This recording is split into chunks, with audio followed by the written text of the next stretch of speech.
Okay, so I'm gonna show you how to do today's assignment. So first you're gonna need this small piece of tack board. It is, we're gonna take my ruler. It should be, if I line up the 0 with the edge of the paper, 4.5 inches wide and 6 inches long. All right, the first thing I need to do is make a 1/2 inch border. Now, just like the video, it's important to note this is not the end of the ruler. That's not 0. 0 is where the line starts.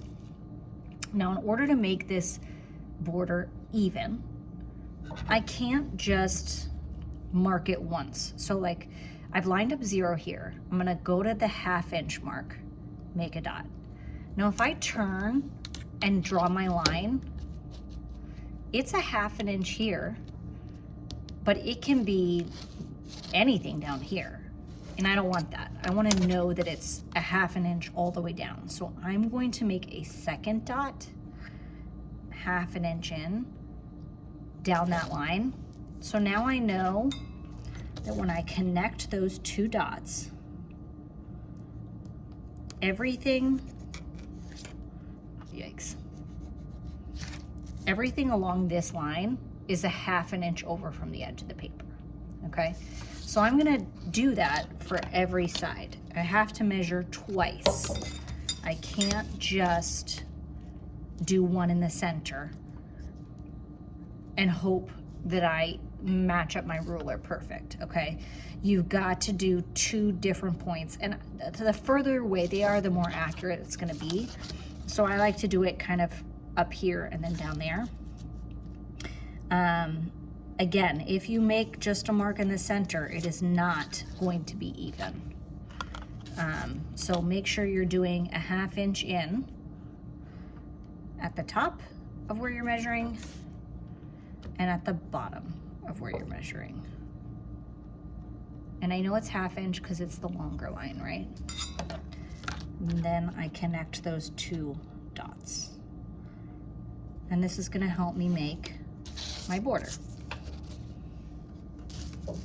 So it is very important, craftsmanship wise, that whenever we're doing this, we really take the time to measure it right instead of just kind of guessing, okay?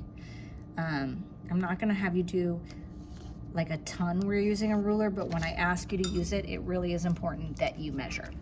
Then you can go back. Notice I've drawn light. Draw light until you get it right.